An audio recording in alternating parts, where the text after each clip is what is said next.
మీ personal interviews మరియు వ్యాపార ప్రకటనల కొరకు ఈ నెంబర్ని సంప్రదించండి. నమస్తే, వెల్కమ్ టు మనం టీవీ. నేను మీ ప్రియాంక. ప్రస్తుత రోజుల్లో వృద్ధాశ్రమాలు చాలా పెరిగిపోయాయి. ఎంత అంటే చెప్పలేము. పిల్లలు తల్లిదండ్రుల్ని తమ దగ్గర ఉంచుకోకుండా వృద్ధాశ్రమాలకి పంపించేస్తున్నారు. కావాల్సిన డబ్బులు ఇచ్చేస్తున్నారు, అక్కడే ఉండండి అంటున్నారు. కానీ తల్లిదండ్రులు మాత్రం మనం చచ్చేంత వరకు మనకి అండగా నిలబడుతూనే ఉంటారు. ప్రతి సమయంలోనూ, ప్రతి కష్టంలోనూ, విజయమైనా అది పరాజయమైనా ఆ తల్లిదండ్రుల అండదండలు, ఆ ప్రేమ మనకెప్పుడు ఉంటూనే ఉంటాయి. మనకేమైనా వాళ్ళు ఉన్నారు, మేమున్నాము అనే ధైర్యం తల్లిదండ్రులు ఇస్తారు అనడానికి ఇదొక నిదర్శనం. తండ్రి ప్రేమ ఎలా ఉంటుంది? చాలా చోట్ల మనం వింటూ ఉంటాం కదా, ఎందుకో కానీ తండ్రి వెనకపడ్డాడు అని చెప్పేసి అంటుంటారు. కానీ తండ్రి పడ్డ కష్టం ఎవరో చూడరు. ఈరోజు ఈ తండ్రిని చూస్తే మనకు అర్థమవుతుంది తండ్రి ప్రేమ ఇలా ఉంటుందా అని. నేను ఎవరి గురించి చెప్తున్నానో, అసలు ఈ స్టోరీ ఏంటి అనేది ఇప్పుడు చూద్దాం. అతని పేరు గణేష్. తమిళనాడు కోయంబత్తూరులో ఉంటాడు. ఇతను ఒక టాక్సీ డ్రైవర్. ఇతనికి ఒక కొడుకున్నాడు. ఆ కొడుక్కి ఆటిజం ప్రాబ్లం ఉంది. అలానే తనకి ట్రీట్మెంట్ చాలా అవసరం. ఇక ఈ తండ్రి బాధ అంతా ఇంత కాదు. తన బిడ్డకి మంచి చదువును అందించాలి, మంచి భవిష్యత్తునివ్వాలి, అలానే ప్రస్తుతం ఆయనకి మంచి ట్రీట్మెంట్ని అందించాలి. ఇదంతా సాధ్యం అవ్వాలి అంటే తనకి డబ్బు అవసరం ఎంతైనా ఉంది. ఎలా డబ్బు సంపాదించాలి, అంత డబ్బు ఎక్కడి నుండి తీసుకురావాలి, ఎలా అనే బాధ ఆయనకి నిద్ర లేకుండా చేసింది. ఇదే సమయంలో ఆయన టాక్సీ నడుపుకుంటూ తన జీవనాన్ని కొనసాగిస్తూ ఉన్నంతలో తన బిడ్డని చక్కగా చూసుకుంటూ వస్తున్నాడు. ఇదే క్రమంలో కోయంబత్తూరులో టాక్సీలో వెళ్తూ ఉండగా అక్కడ ఒక హోటల్ వాళ్ళు ఒక చిన్నపాటి టాస్క్ పెట్టారు. బోచే ఫుడ్ ఎక్స్ప్రెస్ వాళ్ళు పెట్టిన టాస్క్ ఏంటి అంటే, అరగంటలో 6 బిర్యానీలు తింటే 1,00,000 రూపాయలు. అదే అరగంటలో 4 బిర్యానీలు తింటే 50,000. అదే అరగంటలో 3 బిర్యానీలు తింటే 25,000 ప్రైజ్ మనీ ఇస్తామని ఒక ఫుడ్ టాస్క్ అనేది పెట్టారు. ఇది చూసిన ఆ తండ్రి ఇక వెంటనే వెనక ముందు ఆలోచించలేదు. వెంటనే ఆ ఫుడ్ టాస్క్లో పార్టిసిపేట్ చేశారు. మనకు తెలుసు, అరగంటలో అంత ఫుడ్ తినడం అంటే ఎంత ప్రాబ్లం, మనం ప్రాణం మీదకి తెచ్చుకున్నట్టే. అయినా సరే నాకేమైనా నా కొడుకుని కాపాడుకోవాలనే బాధ. ఆ తండ్రి కళ్ళల్లోంచి కన్నీరు వస్తుంది. ఒక పక్క బరువెక్కిన తన గుండెల్ని అన్నిటినీ బాధల్ని పక్కన పెట్టి బిర్యానీ తినడం స్టార్ట్ చేశాడు. ఎట్టకేలకు అరగంటలో 4 బిర్యానీలు తిని 50,000 సంపాదించాడు. అతని బాధ అంతా కూడా ఆ 50,000 చూడగానే పోయింది. ఎందుకంటే తన బిడ్డకి మంచి ట్రీట్మెంట్ ఇవ్వడానికి కాసంత డబ్బు సమకూరింది. ఇది కాదా తండ్రి ప్రేమ అంటే? తల్లి ప్రేమ మనకి ఎప్పుడూ కనిపిస్తూనే ఉంటుంది. అమ్మ పెట్టే తిండిలో కావచ్చు, మనకి మంచి బట్టలు కొనివ్వడంలో కావచ్చు, మనల్ని చూసుకునే విధానంలో కావచ్చు, మనకి ప్రతి విషయంలో కూడా అమ్మ ప్రేమని మనం చూస్తూనే ఉంటాం. కానీ తండ్రి ప్రేమ ఇలా ఉంటుందా అనుకోవడానికి కొన్ని నిదర్శనాలు ఉంటాయి. అందులో ఈరోజు ఈ గణేష్ చేసిన పని ఒకటి. ఇక నెటిజన్లు అయితే గణేష్ పై ప్రశంసల వర్షం కురిపిస్తున్నారు. బహుశా ఫుడ్ ఎవరైతే బోచే ఫుడ్ ఎక్స్ప్రెస్ వాళ్ళు ఉన్నారో, వీళ్ళు తమ హోటల్ పేరుని ప్రమోట్ చేసుకోవడం కోసం ఈ ఫుడ్ టాస్క్ పెట్టుండొచ్చు. కానీ మీరు పెట్టిన దానివల్ల ఒక తండ్రికి కొంతమేర భారం తీర్చినందుకు సంతోషిస్తున్నామని కొంతమంది అంటుంటే, ఆ తండ్రి బాధలు చూశాకైనా మీకు మనసు కరగలేదా? కరుగుంటే ఆ 1,00,000 రూపాయల ప్రైజ్ ఏదో తనకి ఇచ్చి ఉండాల్సింది. ఎందుకంటే తన ఆ బిర్యానీ తింటున్నప్పుడే మాకు అర్థమైంది ఆయన చూస్తుంటే.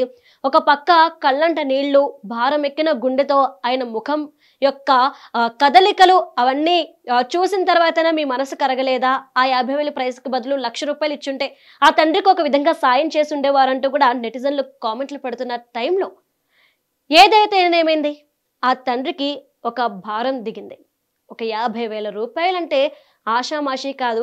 తన బిడ్డకి ఒక మంచి ట్రీట్మెంట్ అందించడానికి ఇదొక చిన్నపాటి సాయంగా కూడా ఆయన భావిస్తున్నాడు. అంటే ఈ ఇన్సిడెంట్ చూసాకైనా మనకు అర్థం కావాలి, బిడ్డల భవిష్యత్తు కోసం, బిడ్డల ఆనందం కోసం, బిడ్డల యొక్క ప్రేమ కోసం ఒక తండ్రి ఎంతటి పనినైనా చేస్తాడు, ఎంతటికైనా తెగిస్తాడు, ఏ కష్టాన్నైనా సరే ఎదుర్కొని నిలబడి మనకి అండగా నిలబడతాడు అనడానికి ఈ ఒక్క కథనం సరిపోద్ది. ఈ రోజుల్లో ఏదైతే ఈ తండ్రిని చూసారో, గణేష్ని చూసారో, ఇది చూసిన తర్వాత చాలా మంది పిల్లల్లో కూడా ఆలోచన విధానంలో మార్పు రావాలి. మన బిజీ షెడ్యూల్లో మనకి తల్లిదండ్రులను చూసుకునే టైం లేదు, లేదంటే సిటీ లైఫ్లో వాళ్ళు ఉండలేరన్న ఏదో ఒక రీజన్, లేదంటే నా వైఫ్కి మా మదర్కి పడట్లేదన్న రీజన్తోనో తల్లిదండ్రులను తీసుకొచ్చి మనం ఎక్కడంటే అనాథాశ్రమాల్లో వదిలేస్తున్నాం, వృద్ధాశ్రమాల్లో వదిలేస్తున్నాం. ఇలానా మనం చేస్తుంది?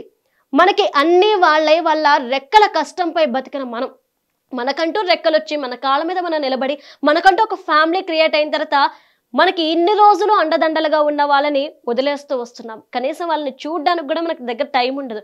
వీడియో కాల్లో అప్పుడో ఇప్పుడో చూస్తూ ఉంటాము. ఇలాంటి సిచ్యువేషన్స్ లో మనం బతుకుతున్నాం. ప్రస్తుత సమాజంలో పిల్లల ఆలోచన విధానం ఈ విధంగా ఉంది. ఇలాంటి తరుణంలో ఈ తండ్రి చేసిన పని ఎంతో మంది పిల్లల కళ్ళు తెరిపించింది. తండ్రి కష్టం ఇలా ఉంటుంది, తండ్రి ప్రేమ ఇలా ఉంటుంది. మన కోసం, బిడ్డల భవిష్యత్తు కోసం తండ్రి ఏదైనా చేస్తాడు, ఏమైనా చెయ్యగలడు అని నిరూపించాడు ఈరోజు ఈ తండ్రి. వాట్ ఎవర్ ఇట్, ఇలాంటి కథలు విన్నప్పుడైనా మన సమాజంలోని మనుషుల తీరులోని ఆలోచన విధానాల్లోని మార్పు రావాలని అందరూ కోరుకుందాం. అలానే ఎవరైతే వృద్ధాశ్రమాల్లో మీ తల్లిదండ్రులను వదిలేసారో ఒక్కసారి ఆలోచించండి. ఈయన్ని చూసాక మిమ్మల్ని కూడా అదే విధంగా పెంచుంటారు కదని. మొత్తం మీద ఒక్కసారి గణేష్ గురించి మనం మళ్ళీ ఒకసారి చెప్పుకుంటే గనక, గణేష్ చేసిన పనికి ఈరోజు అందరూ కూడా హర్షం వ్యక్తం చేస్తున్నారు. తన కొడుకు భవిష్యత్తు కోసం, కొడుకు ఆనందం కోసం తనకు ఒక మంచి ట్రీట్మెంట్ అందించాలి, చదువును అందించాలి అనే ఒకే ఒక ఉద్దేశంతో తన ప్రాణాలను కూడా లెక్క చేయకుండా ఒక్కసారిగా అరగంటలో 6 బిర్యానీలు తినడం అనేది అది ఆషామాషి విషయం కాదు. అరగంటలో 4 బిర్యానీలు తినడం అనేది కూడా ఆషామాషి విషయం కాదు. ఆడుతూ పాడుతూ తినడం వేరు, కానీ దుఃఖంతో, బాధతో నిండిన గుండెతో అంత తినడం అనేది ఇది నిజంగా ఒక పెద్ద టాస్కే. బిడ్డల కోసం తల్లిదండ్రులు ఎంత దూరమైనా వెళ్తారు, మేమున్నామంటూ ధైర్యం ఇస్తారు, మన కోసం ఏదైనా చేస్తారు అనడానికి ఈరోజు ఈ ఇన్సిడెంట్ ఒక కారణం. ఇకనైనా సరే మనం తల్లిదండ్రుల ప్రేమను గుర్తిద్దాము. ఎందుకంటే చాలా మంది ఏం చేస్తూ ఉంటారంటే, ఎవరో అమ్మాయి కోసమో లేదంటే వేరే వాళ్ళ కోసమో మనం అదే ప్రేమ గొప్పది అని చెప్పేసి అనుకుంటూ ఉంటాము. ఎందుకంటే తల్లిదండ్రుల ప్రేమ కన్నా మన కోసం ఎవరైతే వస్తారో, లేదంటే ఒక ఏజ్ వచ్చిన తర్వాత ఎవరినైతే లవ్ చేస్తామో అదే అసలైన ప్రేమ అనుకుంటారు. కానీ ఒక్కసారి గుర్తించండి, ఇవన్నీ కాదు. తల్లిదండ్రుల ప్రేమకు మించింది మరి ఇంకేది లేదు. వారి తర్వాతే ఎవరైనా అనేది గుర్తించండి. బయట దొరికే ప్రేమ కన్నా మనకి వీళ్ళే ముఖ్యం. ఎందుకంటే మనం ఏ పరిస్థితుల్లో ఉన్నా కానీ, ఎలాంటి సిచ్యువేషన్స్లో ఉన్నా కానీ మేమున్నాము అని ధైర్యాన్ని ఇస్తారు. వెన్నంటే ఉండి మన భుజం తట్టి మనకి ఎల్లప్పుడూ కూడా అండగా తోడుగా ఉంటారు. కాబట్టి ఒక్కసారి ఆ తండ్రి ప్రేమను, ఆ తండ్రి యొక్క బాధ్యతను, ఆ తండ్రి యొక్క విలువను తెలుసుకుందాం.